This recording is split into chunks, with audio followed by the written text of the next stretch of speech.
κυρία Χριστίνα Σωτηροπούλου είναι η συνεπιμελήτρια της έκθεσης μαζί με τον Βλάση Φρυσίρα. Δίπλα της κάθεται η Ντανιέλα Σταματιάδη, που είναι η νέα καλλιτέχνης της παρέας, ίσως η νεότερη, ξέρω εγώ, θα μας πει κιόλα. Δεν ψάχνουμε τις ηλικίες, αλλά ψάχνουμε τη διαδρομή. Λοιπόν, η κυρία Σωτηροπούλου, η συνεπιμέλεια με έναν συλλέκτη σαν τον Βλάση το Φρυσίρα, ο οποίος έχει επίμονη άποψη και, εν πάση περιπτώσει, έχει τον τρόπο του να βλέπει τα πράγματα, δεν θεωρώ ότι είναι και η ευκολότερη των υποθέσεων. Ωστόσο, υποθέτω μέσα σε αυτήν την υπόθεση ότι μπορεί να έχει και λίγο αυξημένο ενδιαφέρον όλη αυτή η υπόθεση. Οπωσδήποτε είναι μια μεγάλη πρόκληση. Πρόκληση γιατί από τη μία θες να αφήσεις το στίγμα σου ως επιμελητής και να δείξεις την προσωπικότητά σου, αλλά από την άλλη πρέπει να συνεννοηθείς με έναν άνθρωπο που, αν μη τι άλλο, πέρα από συλλέκτης, έχει αυτό το πάθος και την απόλυτη αγάπη για τη ζωγραφική. Σε σημείο δηλαδή που πολλές φορές να καταργεί και τον ίδιο τον εαυτό. Να είναι πρώτα απ' όλα δηλαδή ένας θαυμαστής της ζωγραφικής και μετά μια αυτούσια προσωπικότητα. Νομίζω όμως από την άλλη είναι και μια μεγάλη ανακούφιση για κάποιον που κάνει τα πρώτα του βήματα σε αυτόν τον τομέα. Γιατί έχει την ευκαιρία να βρει έναν άνθρωπο που μπορεί να τον εξασφαλίσει και να τον περάσει μέσα από δύσκολα μονοπάτια, να τον γλιτώσει από πολλές παγίδες.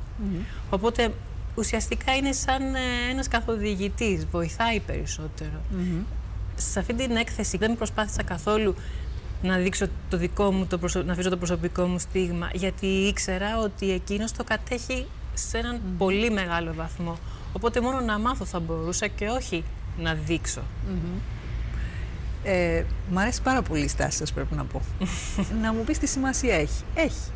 Διότι μιλώντας με πάρα πολλούς επιμελητές, ιστορικούς τέχνες όλα αυτά τα χρόνια, πολλές φορές αποκομίζει την αίσθηση ότι οι επιμελητές έχουν και αυτή την πολύ πολύ ισχυρή δική τους άποψη και ταυτότητα για τα πράγματα και ενδεχομένως η υπογραφή τους σημαίνει κάτι παραπάνω από το να ακολουθούν το συλλέκτη. Αυτή σας η στάση έχει ενδιαφέρον και άρα έχετε απολαύσει την έκθεση αυτή μέσα από άλλα μονοπάτια και όχι ακριβώς επιμελητιακά. Μπορείτε να μας πείτε ένα από αυτά? Νομίζω ότι εμένα με έχει αγγίξει πάρα πολύ η βιωματική σχέση που έχει ο κύριος Φρυσίρας με τα έργα του. Είναι κάτι το οποίο σέβομαι απεριόριστα και γι' αυτό νιώθω ότι δεν έχω και το δικαίωμα να επέμβω. Είναι μια ερωτική σχέση που αναπτύσσει. Εγώ με το τρίτο πρόσωπο. Ένα μενάζα τρουά κατά κάποιο τρόπο. Πω, επικίνδυνα πράγματα. Ντανιέλα Σταματιάδη, μου εκμυστηρεύτηκες λίγο πριν και θα το χρησιμοποιήσω, ελπίζω να μην σε ξαφνιάσω, ότι είχες να ζωγραφίσεις 10 χρόνια και ξεκίνησες και ξαφνικά είσαι μέσα σε αυτή την έκθεση. Ναι, Λαντέ. Για πες μας.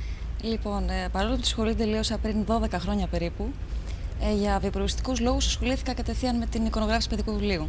Και έμεινα εκεί, επειδή είναι μια σχολή όπου και αυτή θέλει αφοσίωση. Δεν είναι. Στην αρχή νόμιζα θα μπορούσα να τα παντρέψω και τα δύο, δεν τα κατάφερα.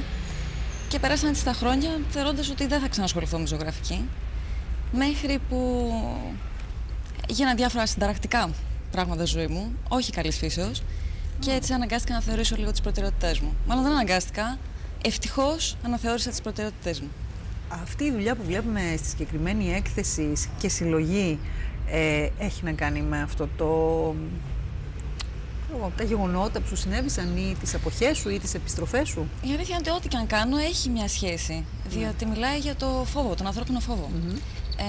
Το συγκεκριμένο ανήκει σε μια ενότητα το οποίο λέγεται Wallpaper People, άνθρωποι ταπετσαρία.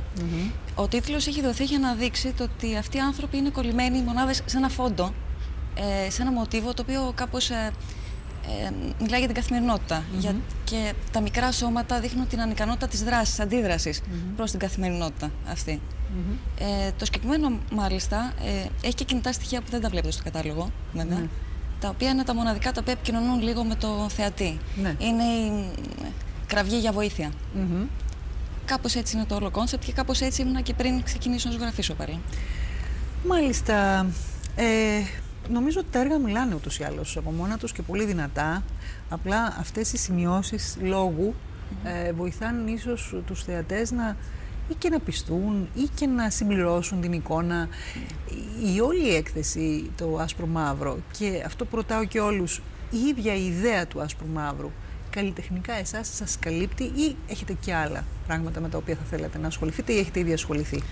Προσωπικά, κάθε είδος, κάθε εκφραστικό μέσο με καλύπτει τη στιγμή την οποία ασχολούμαι με αυτό.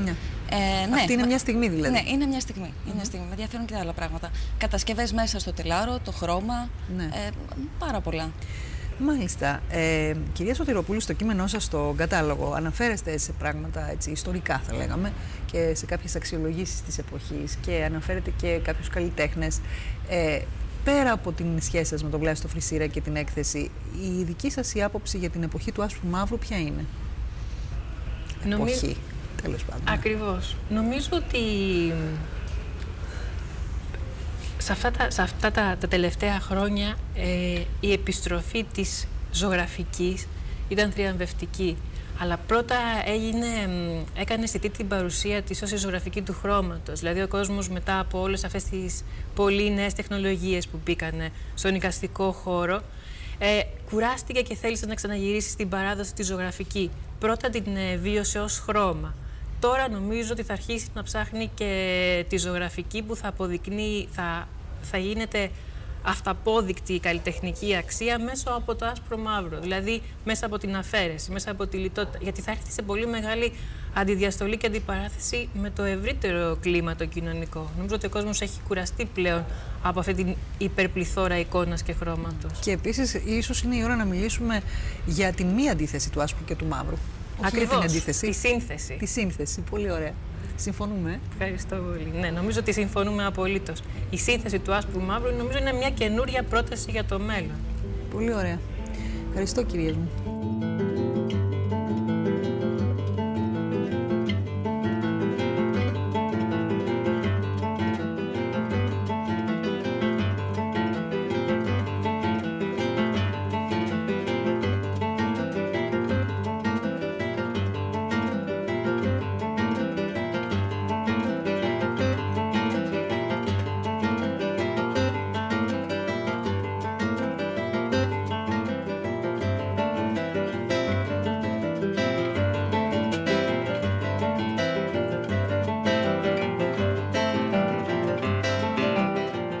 Ελάτε λοιπόν να δείτε την έκθεση Άσπρο Μαύρο και πολλά από αυτά που είπαμε θα τεκμηριωθούν και θα περάσετε πραγματικά μια καταπληκτική μέρα, θα φύγετε με έναν υπέροχο κατάλογο και νομίζω ότι αυτή την εκπομπή θα τη θυμόμαστε για καιρό.